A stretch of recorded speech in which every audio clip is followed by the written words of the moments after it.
Olá, pessoal do segundo período de administração, tudo bem com vocês?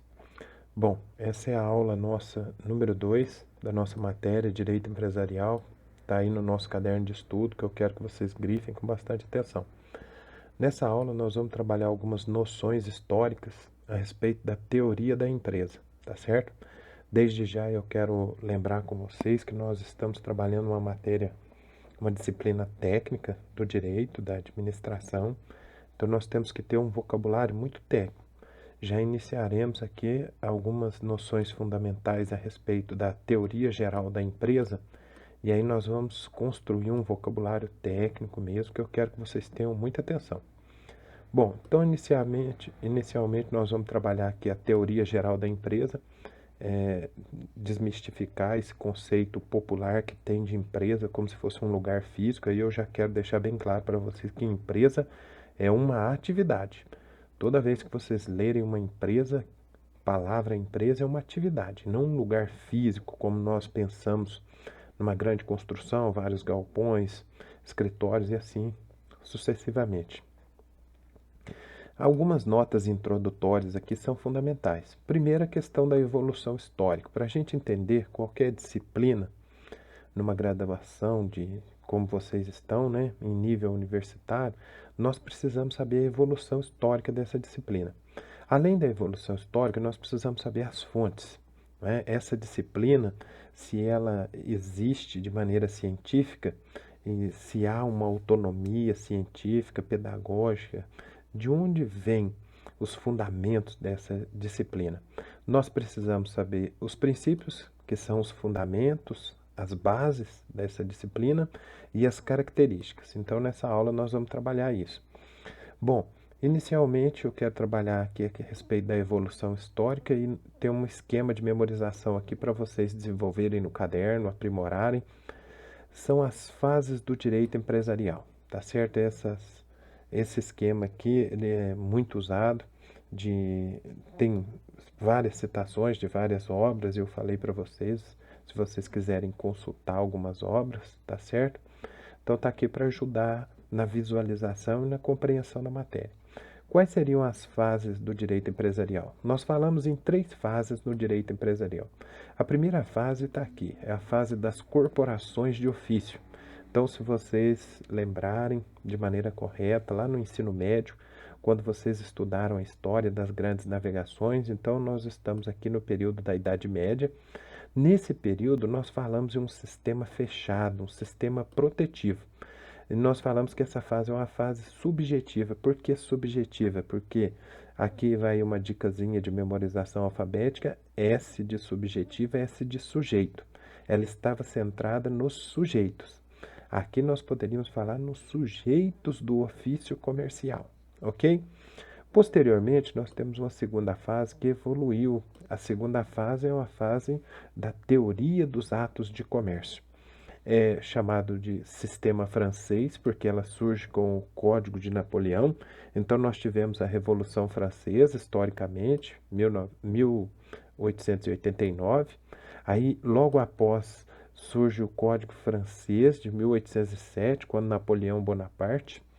E esse período, essa segunda fase, nós chamamos ela de sistema objetivo, porque aqui, ao invés de estar centrado, como na anterior, no sujeito, agora nós estamos centrados no objeto. E qual é o nosso objeto aqui? Os atos de comércio.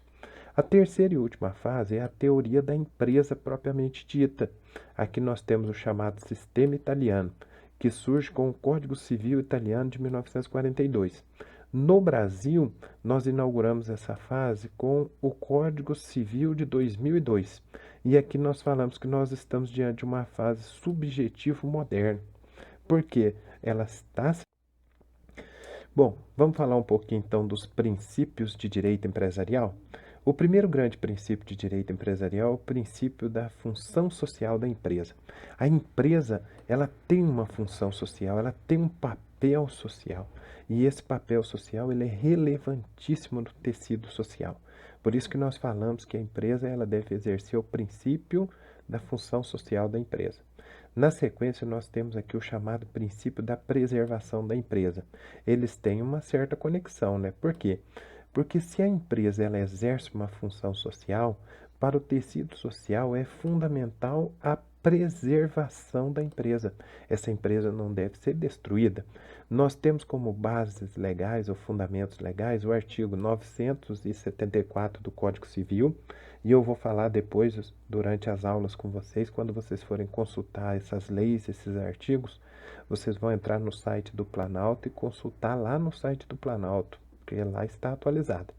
Nós temos um outro fundamento legal, que é o artigo 140 da Lei 11.101 de 2005, que nós vamos estudar ela no finalzinho da nossa disciplina de Direito Empresarial. A Lei 11.101 de 2005 é a chamada Lei de Recuperação e Falência, tá certo? Bom, então eu coloquei só o artigo 974 aqui para vocês exercitarem um pouquinho da leitura dos dispositivos legais que nós vamos trabalhar. Então, o que o Código Civil fala no artigo 974? Poderá o incapaz, por meio de representante ou assistente, continuar. Olha aqui, olha a palavrinha continuar. Nós vamos continuar para preservar a empresa. Tá certo, gente? Bom, aí nós temos também o princípio da livre iniciativa, está na nossa Constituição, na nossa Bíblia Política, na nossa Carta Magna, no artigo 170, a Constituição diz que a ordem econômica, ela é fundada. Fundada, ela é fundamentada, é um princípio, é um fundamento, na valorização do trabalho humano e na livre iniciativa. Então, qualquer um de nós, dentro logicamente, das balizas da moral, da ética, dos bons costumes, nós podemos empreender, criar uma atividade, ok? Muito bem. Nós podemos falar aqui também no inciso 4, os dois estão em conexão, são conexos, e aqui eu cito para vocês o chamado princípio da livre concorrência. Então, uma determinada empresa surge de um lado, uma outra empresa surge do outro, forma o que nós chamamos no direito empresarial de uma miríade, não é? Um céu estrelado, cheio de empresas. Só que essa livre concorrência, ela deve respeitar determinados limites. Um limite que eu pus aqui para vocês é o chamado princípio da boa-fé objetiva. A boa-fé, o próprio termo já diz muita coisa, né? É a probidade, é a ética, é a maneira de se bem portar.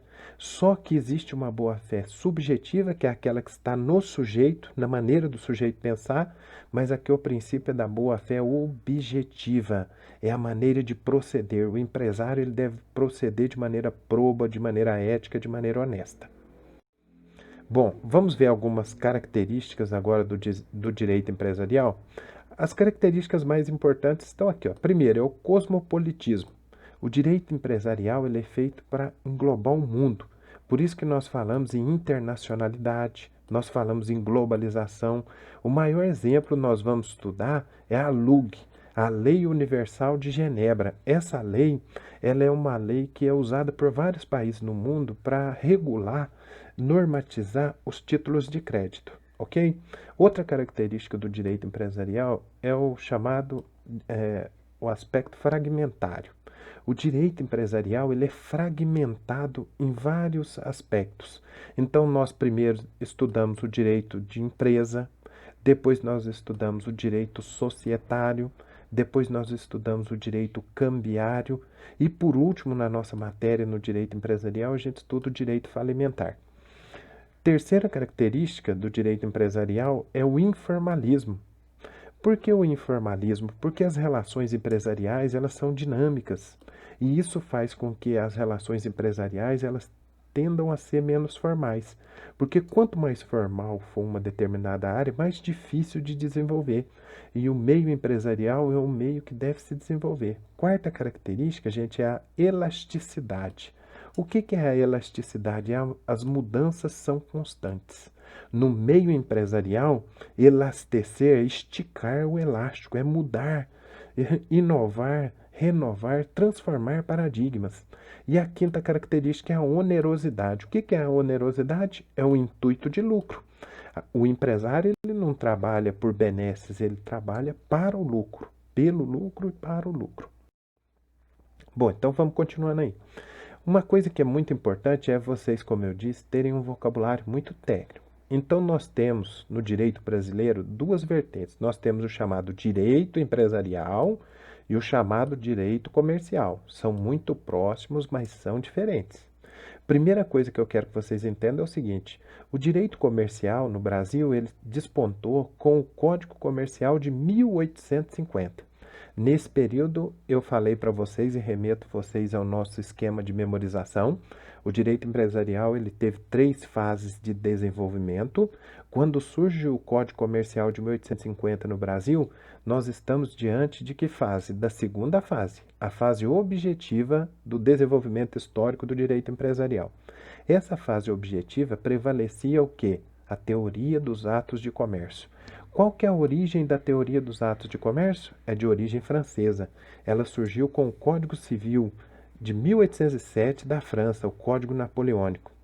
Lembrando que só teremos a teoria dos atos de comércio substituída pela teoria da empresa com a promulgação no Brasil do Código Civil de 2002. Aí nós substituímos a teoria dos atos de comércio de matriz ou de origem francesa pela teoria da empresa de matriz ou de origem italiana. Muito cuidado com isso, vocês vão ver no nosso caderno de atividades, no nosso caderno de treino, que muitas questões de concurso cobram esse conhecimento.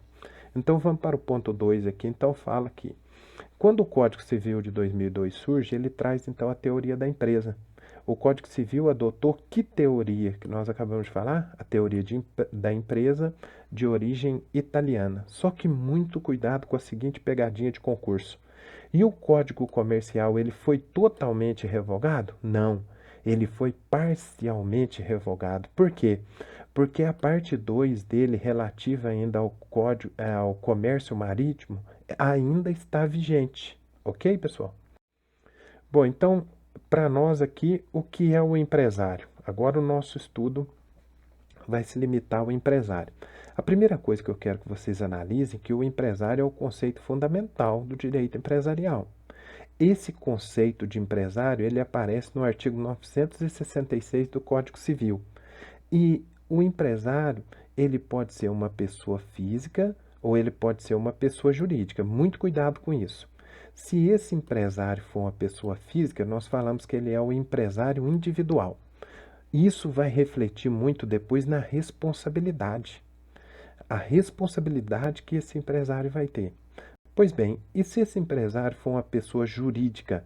Aí ele pode ser uma sociedade empresária ou ele pode ser uma empresa individual de responsabilidade limitada. É a sigla que nós usamos no direito empresarial, está aqui, ó, é a EIRELI.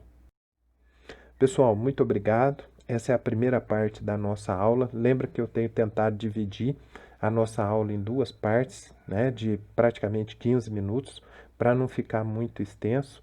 Mas não se esqueçam, lá no nosso caderno de estudo estão todos os detalhes que eu acabei de explicar aqui. Vocês vão ler, vão grifar, vão para o nosso caderno inteligente, construir um esquema, marcar e detalhar tudo, ok? Então vamos para a segunda parte.